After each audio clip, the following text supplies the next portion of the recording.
I was going to go somewhere else, but then I woke up this morning and the whole city was covered in fog, so I thought, oh great, I'll come down to the river, check it out and see how it looks. And it actually looks pretty awesome.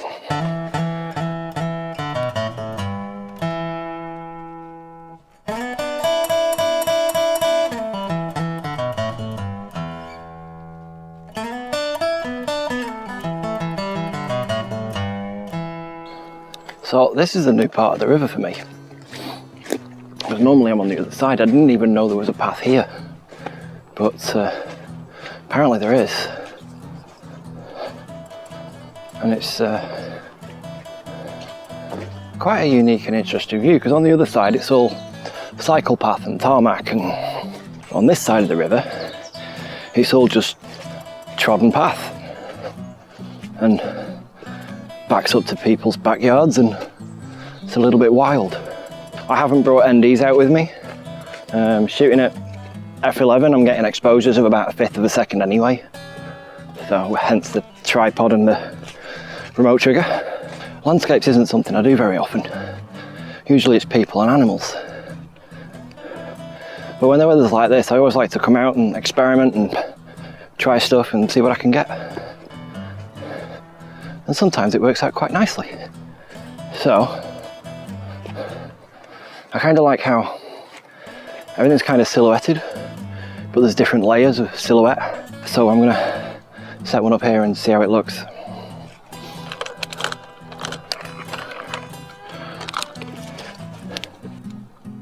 So, we're at half a second, f11, ISO 200. So what I'm gonna do is I'm going to drop my ISO down to 100 and go up to a full second. You can see my battery's dying. You can see we're a bit blown out in the sky, so we haven't got quite a lot of detail in the ground. So what I'm going to do is I'm going to bracket this and then I'll blend them in post. We'll go 9 shots, 1 stop apart.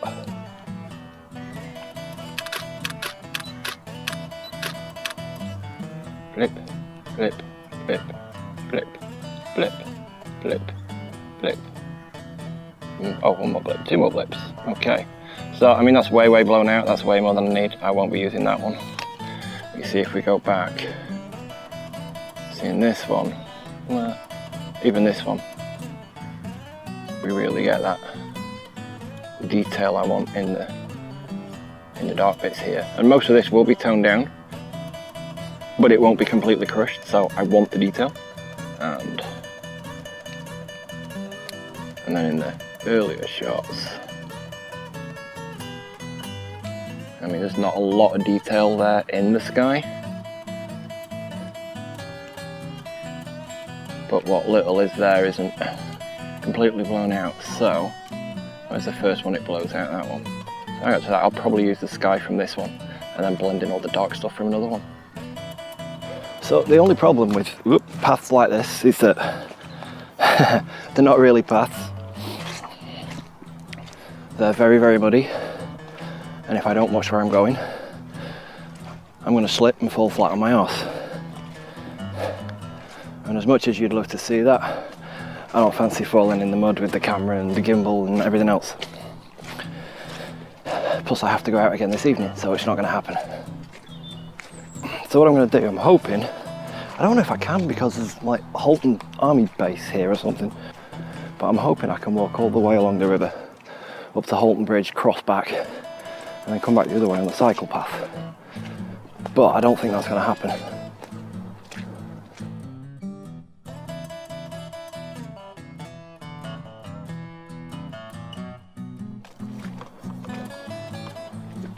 December 2013 to July 2016, and it's well after that now. I feel like I'm walking into a Tony Hawk level, or a horror movie. Yeah, it could be a horror movie. Well, that looks cool.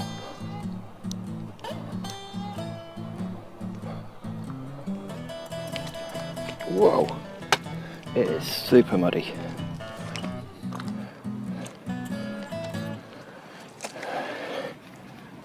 Move it over.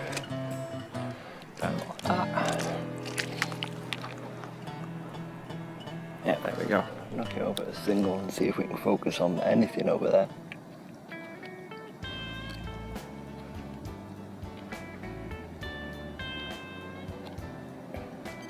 There we go.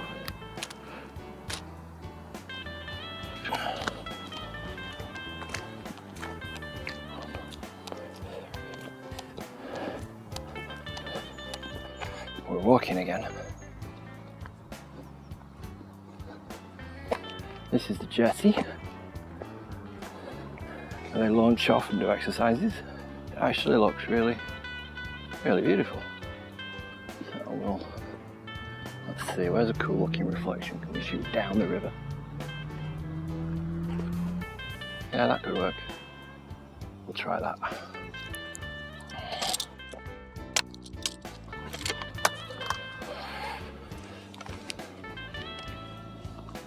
So what would be really cool now is if someone came through in a kayak.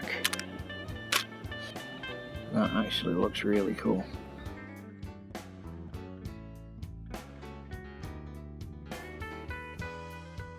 So a few rain spots on the lens. I have no idea how they'll affect the image just yet. We'll see when we get home and they're on the computer. See, this always looks cool. I've never been up to it close before. From the far side of the river, it always looked amazing to either shoot out of or shoot someone in, especially in the fog. I really wish I had someone in a boat with me. Yeah. So you can see when the light's coming through the fog. If it's like this in the park too, it's going to look really cool in a couple of hours when all the street lights come on. And there's car headlights in the background. Hopefully that'll look pretty sick. So that's where I'm heading this evening with Reg, down to the park. You've met Reg before, a couple of times. I had no idea this path went all the way across. If it does, that's amazing, that's awesome. I'll walk up to Holton, cross the bridge, and come back the other way, along the cycle path. So I mentioned earlier that landscape isn't something I do often, so why am I out here? Well, even though landscapes aren't my primary subject, I use them a lot as a background for portraits, because I photograph people on location. So this is why I like to come out and try things out and see how it looks. Test out different techniques, because if I can get the background looking good without overpowering the subject, that just makes the subject look better. It's actually kind of warm today, which is odd considering it's January 7th. Kind of wish I had someone to photograph now,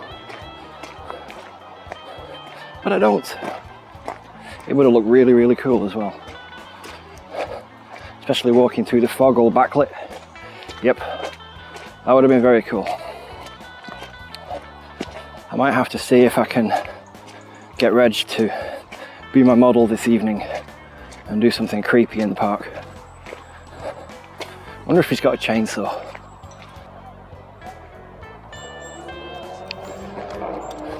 Oops, I just realised I was getting really dark there for some reason. I've no idea how good video will look tonight, but I'll take the camera with me anyway and hopefully get some cool shots at night. Backlit fog. And this looks kind of cool, because we're under the new M6 bridge, and with the old M6 bridge in the background and trees, and this could actually look kind of cool. So we'll do something here.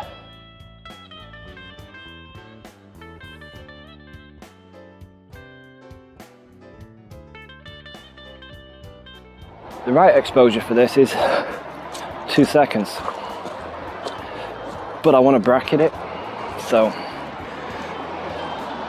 instead of having my base exposure as 2 seconds, I'm going to bracket 9 exposures a stop apart. So if I set my shutter speed to half a second and I set it to 9 shots, then it's going to go to 2 seconds, and then 4 seconds and 8 seconds. So I'm still going to get the long exposures that I want.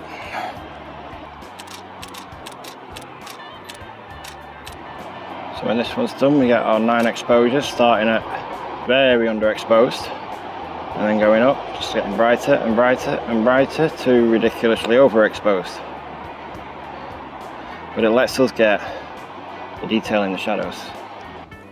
Alright, well, it's getting quite dark now, so I'm going to get all this stuff packed up because I can't see myself shooting again now until I go out with Reg this evening.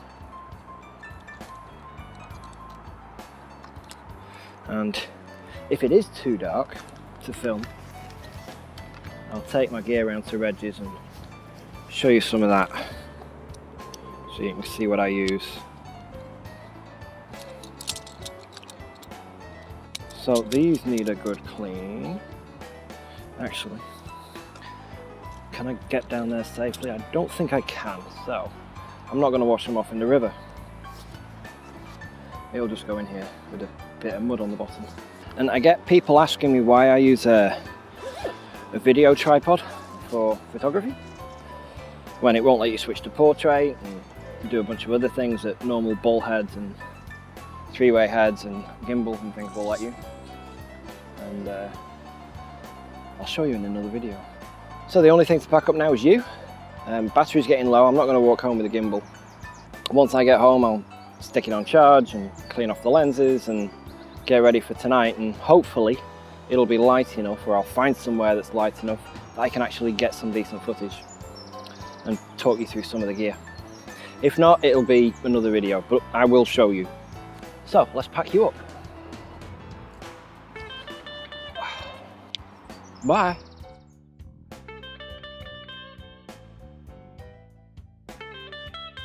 Alright, well, we tried, we came out, it's night time, the fog's all gone, it's just raining now, so no shoot, which is a shame.